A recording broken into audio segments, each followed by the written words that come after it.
Welcome into the Power of Systems training video. In this short video, we will cover what is a system, why you need to create systems, what parts of your real estate investing business should you be thinking about systematizing, as well as the 5 steps for creating a system in your business. And at the very end, I'm going to show you a very quick example of one of my REI systems so you can get an idea of maybe how you want to take those next steps in creating one of your own. So what is a system? Well, by definition, a system is a set of things working together as a part of a mechanism or an interconnecting network. A system addresses a very specific problem or process or business issue that you have within your company. A system is something that is automatic, it can be duplicatable, it can be repeatable, and it produces a very expected and consistent outcome. Once created, a system does not require intensive thought or effort, right? It's kind of like your roadmap. It's something that you or someone on your team can consistently go back to, follow as a process or as a routine so you get that predictable result. Now, why should you create systems? Well, without systems, you don't really own a business. You are the business, right? The business is up in your head. And oftentimes, with real estate entrepreneurs, we do things on the fly. And in order to get any kind of consistency inside your business, you have to create standards for how you do things. Standards meaning you have to have a very detailed out process of how things should be done at the highest level that you know are going to get you the best result or outcome. Systems allow you to create leverage, not only leverage for yourself, but by duplicating and putting these systems in place, other individuals, as you grow your business, can come in and execute on the standards of the system to your level of expectation. So therefore, you can remove yourself from doing a lot of these activities over and over and over again, and you can integrate somebody else, whether that's an actual person or maybe it's a software or it's a service, into that system, so therefore you get more time back. By doing this, this allows you to become scalable, right? At the end of the day, you, me, we are not scalable.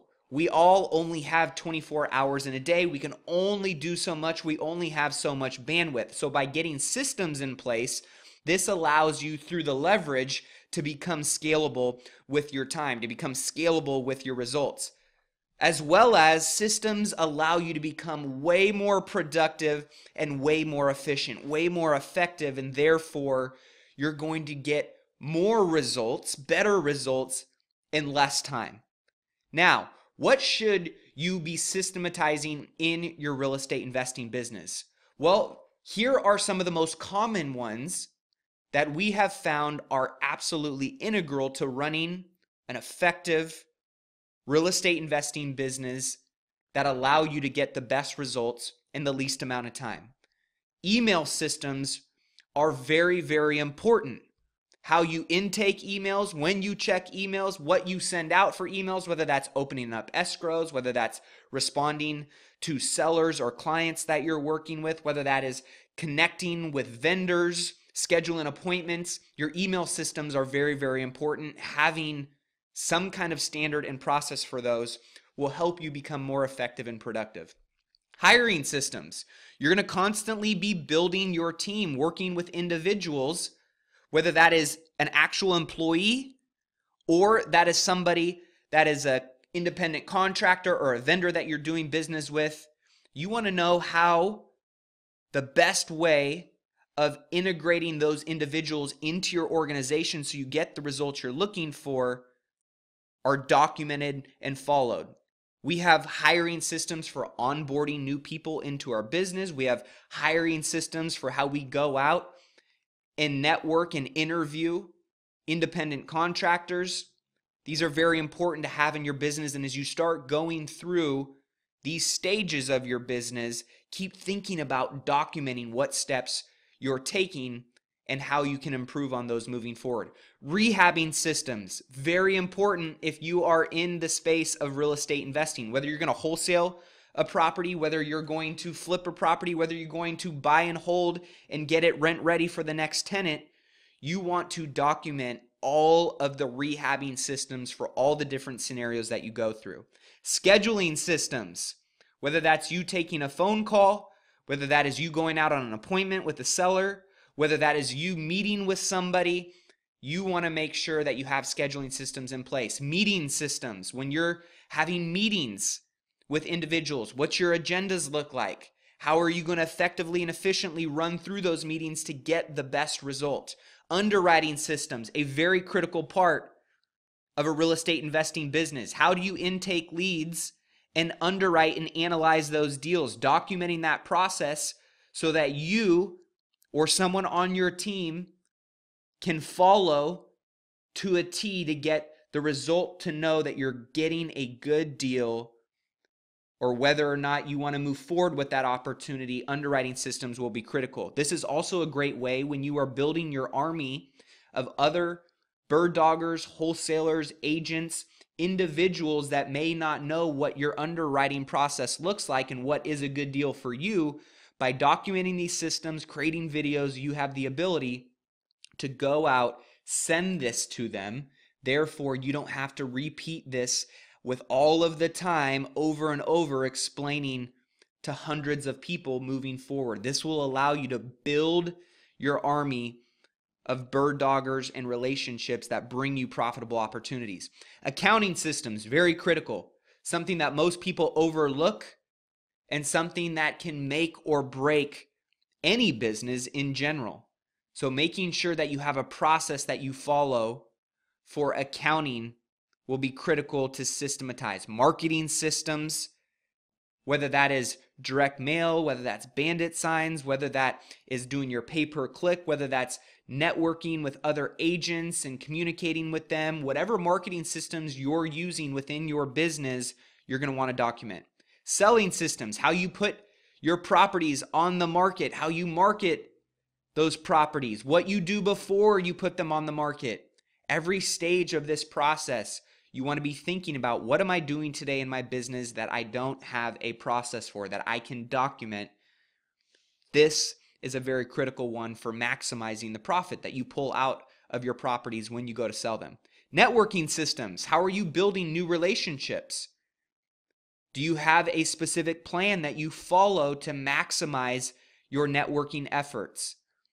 Lead management systems, how you're following up with your leads, how you're maximizing your communication and opportunity to get in front of and build trust and rapport with these leads, whether that's in your database, whether that is in a spreadsheet. Having a process that you follow consistently will help you maximize the return on each and every one of these efforts you're making in your business. And there's probably tens of, 20s of, hundreds of other mini and micro systems in your business that you can document. These are just some of the largest categories that you're going to want to start with.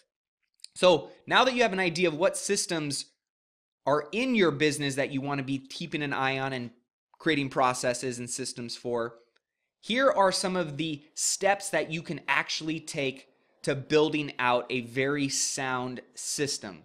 Number one, let's take inventory. We just took inventory on some of the systems that we're doing, but this is a process that you can do each and every week and ask yourself, what did we do last week and what don't we have a system for? Once you have an idea of what that is, and this will be an ongoing process moving forward, you're going to see things in your business as you continue to expand, go into new areas, try new strategies, employ new techniques that you will need to create a process for. Once you have that idea, and what we do is just have an ongoing spreadsheet that anybody can add a system to, or at least a topic or an idea of saying, hey, we need to create a system for this. So that way we can refer back to it when we move to the next step, which is actually creating a process for it. How do you create a process for it? What you're going to want to do is take some time, whether that's opening up a Word document or pulling out a notepad and a piece of paper, getting your pen ready to actually run through what steps you are taking from A to Z. Now, don't overthink this process. Just identify what steps you're taking in this particular system to get to the end destination and the desired result.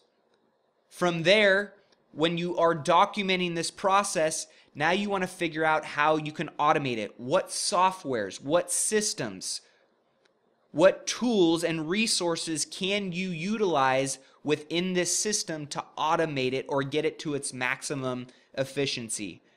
Then from there, you're going to want to make sure that you are implementing these systems and utilizing these systems over and over and over again. You don't want to just leave them up in your head. Document them and then employ them in your business, because once you start utilizing and following these processes, what you're going to identify is room for improvement. You're going to find out that you can optimize these systems over and over again. So I like to go back and revisit a lot of our systems and say, where was the breakdown here? What can we improve in this system? How can we become more effective and efficient? And whether that is you, your team member, or what my recommendation is anybody and everybody that is utilizing the system come together, mastermind, give their input, and continue to tweak this moving forward. There may be a new strategy that comes into play, a new software, a new technique that wasn't around a year ago or 2 years ago when you created the system. So going back and revisiting things is a great way to optimize your overall system. Keep in mind that as you're creating these systems, this is going to take time, right? This is an ongoing process, but you got to put in the effort. You got to put in the time. This sometimes isn't the sexiest part of really any business, and yet it becomes one of the most empowering and liberating aspects of any business. You will need to, over time, find ways of building a team, but remember that this doesn't happen overnight, just like the system doesn't, right? So whether it's you being the one man or one woman show at this time in your business, that's totally okay. But I want you to think with the end in mind that if you're not going to be the one operating and running every system in your business, guess what? Somebody else is. So think ahead. Do what needs to be done now, give yourself some runway, work out all the kinks, and then from there you'll have the ability over time as you begin to grow, generate more income, become more efficient, more effective, more productive, and more importantly, more profitable. You're going to start building your team and aligning people with the right skill sets to come in, fill these roles, take ownership of these systems, and execute on these plans. So real quick, I wanted to run you through an example system that I utilize in my business anytime I get a property in escrow. We are in Asana right now, which is a great platform for running your systems and project management out of. Know that there are many others out there, and I will go ahead and share some of those here in the next slide of this presentation. But you can see here that anytime we get a property in escrow that we're going to purchase, there is a process, a standard, a set of expectations and tasks that go along with getting us to the end milestone, the desired result that we want to have. Now, for each step of this system, there is a person who is assigned ownership of the following tasks. So you can see here, this is the operations officer or the acquisition agent who is taking ownership of these roles. Myself, or the decision maker of the business, can come in here and know what part of the process they need to take ownership of. And then we have the office manager, the administration, the back end, the glue to this entire process. So as I take you through, you're going to see here that we have the actual step that needs to be checked off on, and there are certain details that go along with each step. So when we get a property into escrow, we're going to update the property profile. The operations officer is going to come in here, update the title company, the escrow officer information, the escrow number, all that good stuff. So that way we have everything in one central location that the team can go into that file and know, one, where the property is at, two, any of the pertinent information that is tied to the property. Then we're going to go in here and update the seller contact info. You can see here, there's more stuff that is going to be tied to this particular task. Why I like this is you can attach due dates, we can attach subtasks or any particular files or URLs that we need to align with, reminders, time tracking. So that's why we like Asana. But then you can see here, okay, we want to make sure now that we're in escrow, we need to install a lockbox and confirm the keys are in there. Where's the lockbox at? What's the lockbox code? Then we're going to want to schedule inspections immediately, so therefore we can ensure that even after doing our walkthrough, we're getting inspections to make sure that anything we didn't see from the naked eye is uncovered and we are aware of. Next, we're going to create a property folder in Dropbox.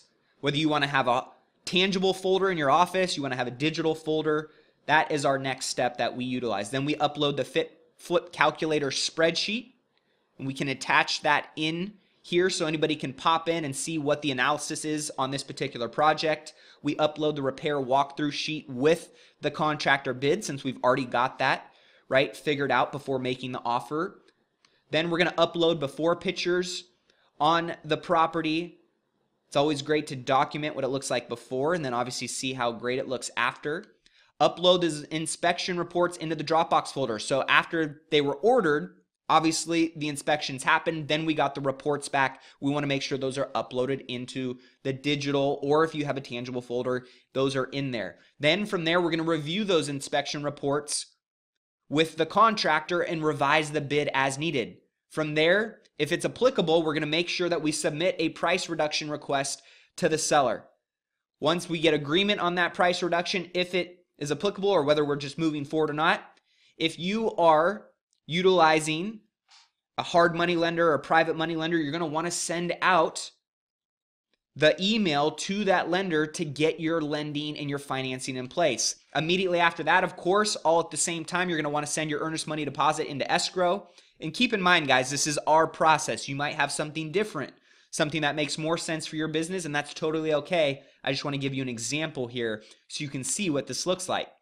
Then from there, we're going to upload the earnest money deposit receipt into the Dropbox folder, upload the purchase contract into the Dropbox folder, review and upload the preliminary title report as that gets sent back and escrow is moving forward. If there's any HOA documents that need to get uploaded, upload and review the signed disclosures, making sure that there's nothing out of the ordinary there when it comes to the disclosure process from the seller.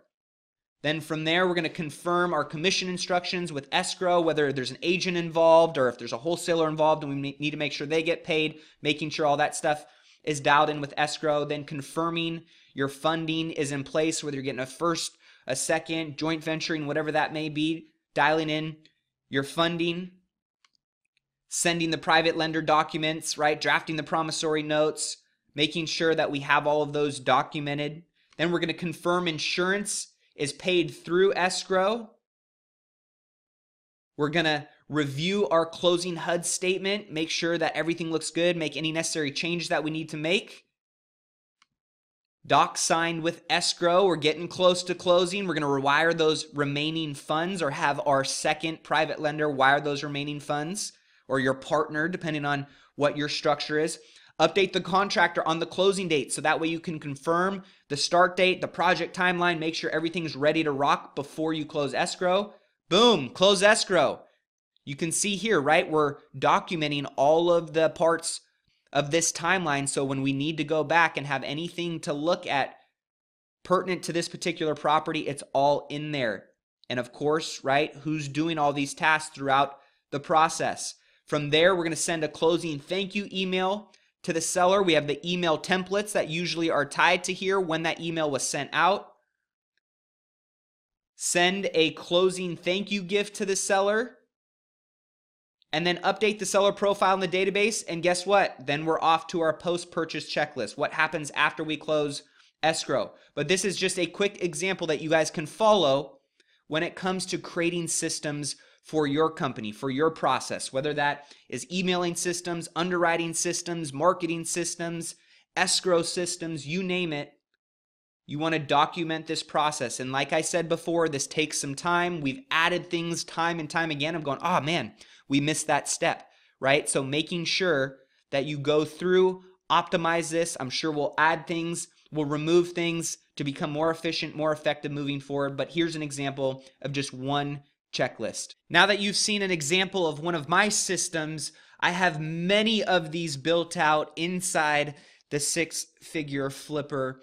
And it's your turn to go out and start creating some of these systems for your real estate investing business so that you can go out and scale, that you can go out and get those repeatable, efficient, effective, duplicatable results over and over and over again. So now that you're ready to take those next steps, there are many different systems, platforms that you can create those processes in. You saw mine inside Asana. Google Docs is a very easy and effective one, just using Word or Excel. Wunderlist is another common one. Trello is another common one. And Todoist is also another common one that many real estate investors like to use. You don't need to overcomplicate things. You just need to get in there and create and map out what your processes look like. You can go back and edit them as you decide to improve them and optimize them. But these are some of the easiest platforms to create processes and document your systems in. Last but not least, creating systems is your path to freedom. Not only will you be able to scale your business, right? Your business now becomes more predictable and sellable. For somebody to come in and know exactly what to do in order to get the results that you're getting allows you to create an actual number for what your business could be worth. Without the systems, you are the business. With the systems, you have something that ultimately can be sold. This is something that will allow you to create more freedom, to unplug, to go on trips, to spend more time with your family, all because of the systems. It's not necessarily the sexiest part of entrepreneurship and your real estate investing business, but it is one of the most critical parts for you to enjoy all of the sexy things that entrepreneurship and real estate investing can provide. So hopefully this was a great and insightful training for you. Very simple. If you have any questions, any comments, be sure to put those in the section below this video. I will circle back. I will respond to those. And if you're not subscribed to the YouTube channel yet, please hit that subscribe button. If you got some value from this video, hit that like button. Be sure to follow me on all the different platforms so we can connect. Always love chatting, masterminding, brainstorming with other real estate entrepreneurs from all around the world. Until next time, guys, I'll see you on the flip side.